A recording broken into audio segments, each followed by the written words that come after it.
the Uhlsport Handbett. I'm going to give you a preview today and give you a lowdown on the fit and the feel of this brand new release from Uhlsport. The Handbett is a step on from the Fingerbett. The Fingerbett was launched at the start of 2011 and has seen very good feedback, and they've looked to push that on with the Handbett. I'm going to talk you through the fit and the feel of the gloves, give you a little bit of a comparison between the two gloves as well.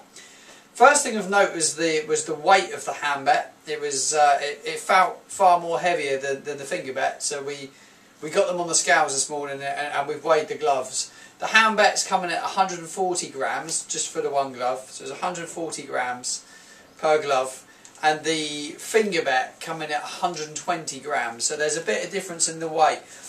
The reason being that the material used on the Handbett it's a little bit heavier. It's a thicker material that's kind of sat in behind the glove, which the latex is mounted onto, and you've also got, instead of having just the finger beds, you've got the bed that runs right the way down the palm of the glove. So that's the reason being of the weight, and just added to the bulk of the glove. The one thing we were kind of concerned about is when we first got the glove is what the how the feel was going to be once catching a ball, especially with it's quite a thick bed, and that bed runs right the way down the palm of the glove. Got these nice little pull Velcro loops that are Velcro on. You just pull off. It gives you far easier entry to the glove. It's quite a tight entry. I've gone for a size 8 in this, which is what I had in the Fingerbett, and there's no issue with the sizing at all. It's a great visual glove. On pitch, that's going to look absolutely super. Pepe Reina's already worn this in the Premier League, and it does look very, very striking on pitch. It's a fluorescent green, yellow, and it does stand out. The thing that I do like about the glove is that the thumb's not a too baggy thumb. It's got a twin wrap thumb, so this latex underneath wraps all the way around. Though there's a black, almost looks like a join. That is not a join. That latex wraps right the way around the thumb, and it comes right the way onto the palm. There's no joins anywhere at all, though it does look like there is one, but there's not.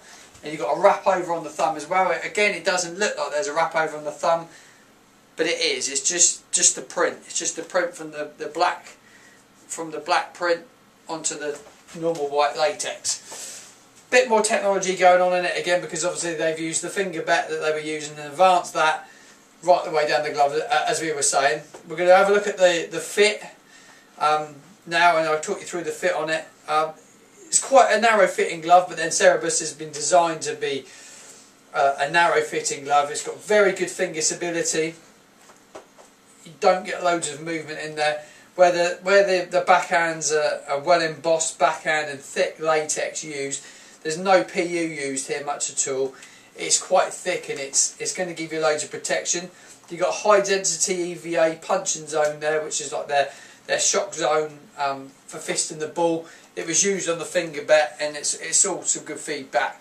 It does give a little extra protection when fisting the ball, but it is a high density, that's an EVA, so it's just been mounted, and it's quite spongy, but not too spongy. But it's definitely going to give you some better fisting of the ball for sure, and better protection. Fits the natural shape of the hand, the Cerberus cut. It always has done, Cerberus. You've got the moulded palm on it again. We've got two kind of moulded areas, which is done by heat, and they've put a slit in there. It's just on key movement areas, so there's a slit across the base of the fingers and across the palm as well. The one thing I did notice, there wasn't any air punching holes in it where it would just give you a bit of breathability. They've punched small holes right the way across each of these grooves just to give a bit of extra breathability. I know a lot of goalkeepers would prefer that if that was just a straight flat palm. I'm going to catch a ball now just to see how it does fit, how it feels rather when catching the ball. And you can't feel the ball as much as you can on the Fingerbett for sure, especially on the palm surface. It's not bad, but you can't feel the ball as much. But the grip is very good. One thing we did get feedback from the Fingerbett was to give it a good pre-wash. As with all gloves, they need a pre-wash. When I say pre-wash, get them out of the packaging night before a game or a day before training, and give them a really good wash with some warm water, some glove wash or very liquid. Just get any of the chemicals that may be left in the palm from the manufacturing process, any dust that may be laying in the latex, because they're not washed at all in the factory, so it's definitely worth doing that. But there's definitely a bit of tack there. This is a takedown Champions League ball, so it's not one of the top balls. It's quite a slippy ball. It's what a lot of us would have to deal with on a Saturday afternoon or a Sunday morning, so it's a slippery ball. The wrist strap's the same again. You've got the pull tab on there, which is the silicone tab, which is a nice little feature.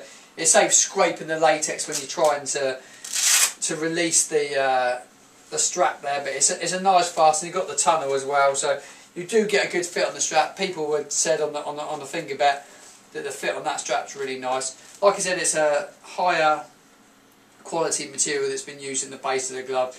Just across there is kind of runs up behind the glove to give a bit of extra breathability. All the gussets are latex. There's no mesh used in the gussets. It's a flat palm, but there's no breathability there at all. It's just latex gussets. It's almost like a negative cut. It's quite a close fitting flat palm. For a flat palm, because of the Fingerbett and the handbett in it, it does give the feeling of a far better flat palm fitting glove. Going to give you an idea of like the fit on the two now from the Fingerbett. It has been very popular. Like I said, the weight's the first thing you notice. Sizing again is the same, size 8. I could drop to a 7.5 if I wanted to, if I wanted a really, really snug fit.